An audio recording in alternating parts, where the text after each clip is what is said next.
मुद्दे के ऊपर वार्तालाप की जा रही है और वह है कि आगामी 11-12 फरवरी को डिप्टी स्पीकर कॉन्स्टिट्यूशन हाल नई दिल्ली पर राउंड टेबल कॉन्फ्रेंस अर्थात गोलमेज सभा उन्हीं के लिए जिन्होंने गोलमेज सभा में जाकर के दलितों पिछड़े महिलाओं का उद्धार किया, उन्हीं के सम्मान के लिए हम भी गोलमेज बैठक कर रहे हैं। और हमारा मुख्य मुद्दा है कि नई संसद का नाम बाबा साहब डॉक्टर अम्बेडकर के नाम से होना चाहिए। ये हमारी मांग है। गत 28 नवंबर को हमने रैली भी किया था। अभी सरकार के तरफ से कोई खबर नहीं आई, कोई रिस्पांस नहीं आया। इसके पहले तेलंगाना की सरकार ने 3 दिन के लिए विशेष सत्र बुला करके प्रस्ताव पास करके केंद्र सरकार को भेज दिया है और यह कहते हुए कि संसद का नाम बाबा साहब के नाम से होना चाहिए। तो एक प्रदेश से हमें समर्थन भी मिल गया है, तो हमारी बात में दम है। अब जब इसमें अगर कमी होगी तो बाबा साहब के अनुयायियों में, हमारी अपील के बाद में भी बाबा साहब के अनुयायियों में जो हलचल होना चाहिए नहीं। तेलंगाना की सरकार के मुख्यमंत्री कोई दलित नहीं है। एक गैर दलित मुख्यमंत्री ने जब विशेष सत्र बुला करके प्रस्ताव पास करके मांग किया है कि नई संसद का नामकरण बाबा साहब के नाम से हो, तो बात में तो दम है। फिर दलित समाज जातिवाद में फंसा है कि अहंकार में फंसा है कि क्यों नहीं इकट्ठा होता। अगर यह लड़ाई किसी और ने भी चालू करी होती तो हम लोग जले जाते। हमने तो एक रैली भी किया, बहुत सारे खर्चे हुए जिसकी खर्चे की पूर्ति भी नहीं हो पाई। हमारे साथी डॉक्टर ओम सुधा जो राष्ट्रीय महासचिव हैं, परिसंघ के रात दिन लगे हुए हैं, पूरी टीम लगी हुई है। तो क्यों दलित समाज या अम्बेडकरवादी नाम लेते हैं जब बाबा साहब के लिए कुछ बड़ा करने का समय आता है तो शांति क्यों, सक्रियता क्यों नहीं। इसलिए आप लोगों के माध्यम से संदेश भेजने का प्रयास है कि आगामी 11-12 फरवरी को deputy speaker hall constitution club नई दिल्ली में 2 दिवसीय गोलमेज सभा में भाग लें। इसके अतिरिक्त भी न्यायपालिका से जितनी क्षति हो रही है आरक्षण को लेके या मजदूरों का, गरीबों के खिलाफ जो फैसले आ रहे हैं, उसका वजह है कि सवर्णों के हाथ में जुडिशरी है, वहाँ भी आरक्षण की मांग कर रहे हैं, निजी क्षेत्र में आरक्षण। और जिस तरह से port, BSNL, MTNL, rail, bank उठा के पूंजीपतियों को दिए जा रहे हैं, उससे नौकरियां समाप्त हुई हैं और ठेकेदारी प्रथा लागू हुआ।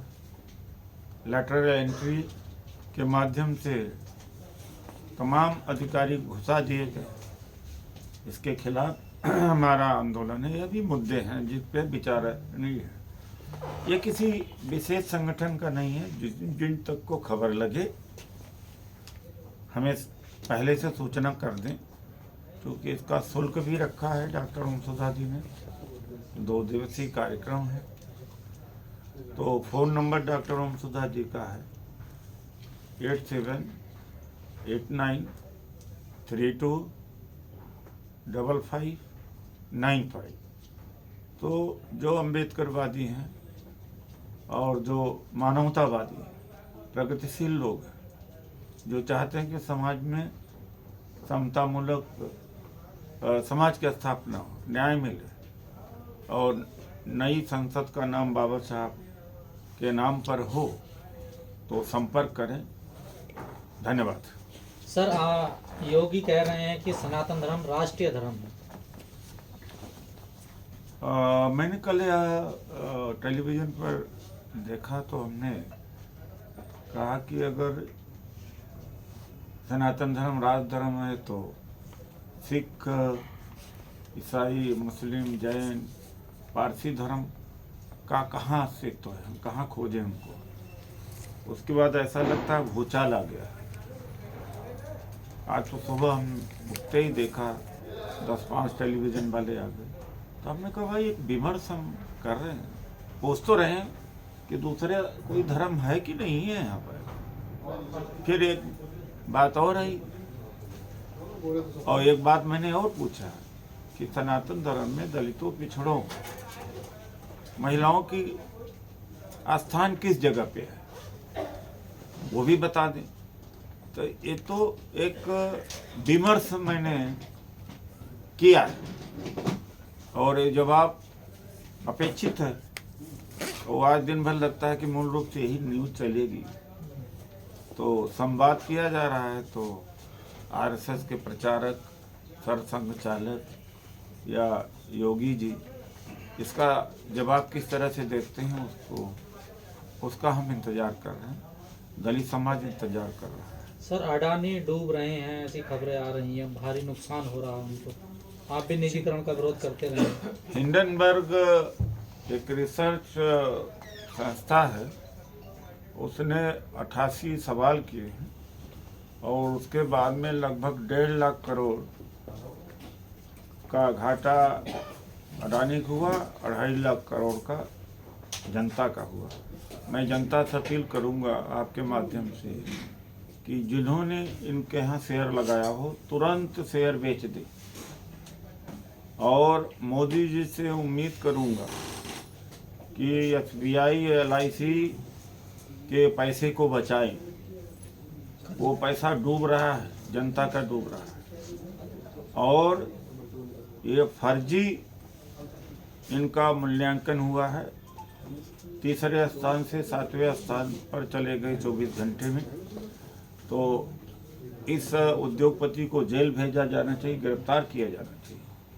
मैनिपुलेट किया या कहा था कि हम अदालत जाएंगे और हिंडनबर्ग को हम अदालत में घसीटेंगे, तो हिम्मत है घसीटे? अगर यहाँ का भी मुकदमा अमेरिका में लड़ा जाएगा तो वहाँ ज़्यादा त्वरित और सही न्याय मिलेगा, यही नहीं मिलेगा। अमेरिका की अदालत से लोग डरते हैं, चाहे मुकदमा भारत का ही क्यों न हो। तो चुनौती दिया है, मोदी जी जाए संभाले कि एंडरसन की हिंडनबर्ग की रिपोर्ट गलत है। अभी तो धमकी तो दे दिया और धमकी स्वीकार कर लिया हिंडनबर्ग ने, उसके आगे चुप हो गए, हिम्मत नहीं आगे बढ़ने की। सर, आप लोग विमर्श की बात करते हैं, लेकिन तमाम बाबा देश में इकट्ठे होकर आपके विमर्श के खिलाफ वो खड़े हो रहे हैं, अभियान चला रहे हैं। देखिए, ऐसा है कि ये समाज सोया, हमारे बलबूते ही तो वो लोग उछल कूद रहे हैं। जब दलित पिछड़े उनका साथ न दें, उनका लात बर्दाश्त न करना सीख जाए, यही तो उनके भ्रम में रहते हैं। खास तौर से पिछड़े, उसी से वो चौड़े हुए हैं, वो सबके ठेकेदार बने हुए। जो भी कह दे अर्थ का अनर्थ, यानी अपने हिसाब से रामायण की पंक्तियों का व्याख्यान कर रहे। अच्छा, इस मामले में बड़े एक्टिव हो जाते हैं। परसों की बात है, कर्नाटक में दलित की बारात मंदिर की ओर जा रही थी, हवन पूजा करने के लिए। जो भी है, मंदिर का दरवाजा ही नहीं, रास्ते की दुकानें बंद करवा दी गई। अब आप बताइए कि उस दलित के ऊपर क्या गुजरा होगा। न ये जीने देते हैं, न मरने देते हैं। यहाँ भी मारते हैं, और ईसाई बनते, मुसलमान बनते तो वहाँ भी मारते हैं। तो कहाँ जाएं? एक हफ्ते पहले उत्तराखंड में दलित ने मंदिर में प्रवेश करने का प्रयास किया, पूरे रात भर पीटा। तो रोज ऐसी घटना होती, रोज पिटाई होती, और फिर कह रहे धर्मांतर मुस्लिम कर रहे हैं, ईसाई कर रहे हैं। तो कहाँ जाए? तो इन्होंने ठान लिया कि न इनको जीने देंगे न मरने देंगे। पर आवाज तो उठ रही है ना सर, देखिए पिछड़े आवाज तो उठा रहे हैं। एक अच्छी बात है कि अब पिछड़े भी आवाज उठा रहे हैं। एक अच्छी बात है कि पिछड़े भी आवाज उठा रहे हैं और दमखम के साथ। इन सभी मुद्दों के बीच बीबीसी की एक रिपोर्ट डॉक्यूमेंट्री आई है नरेंद्र मोदी पे, जेएनयू जामिया डीयू में काफी दंगे हो रहे हैं, उस पर क्या कहेंगे आप? अरे उससे पोलराइजेशन होगा, सोसाइटी का फायदा होगा। बीजेपी को छोड़ो, उसके ऊपर क्या करना है, वो रोएंगे। और तो मैं उस पर ऊपर कुछ नहीं बोलना चाहता हूँ।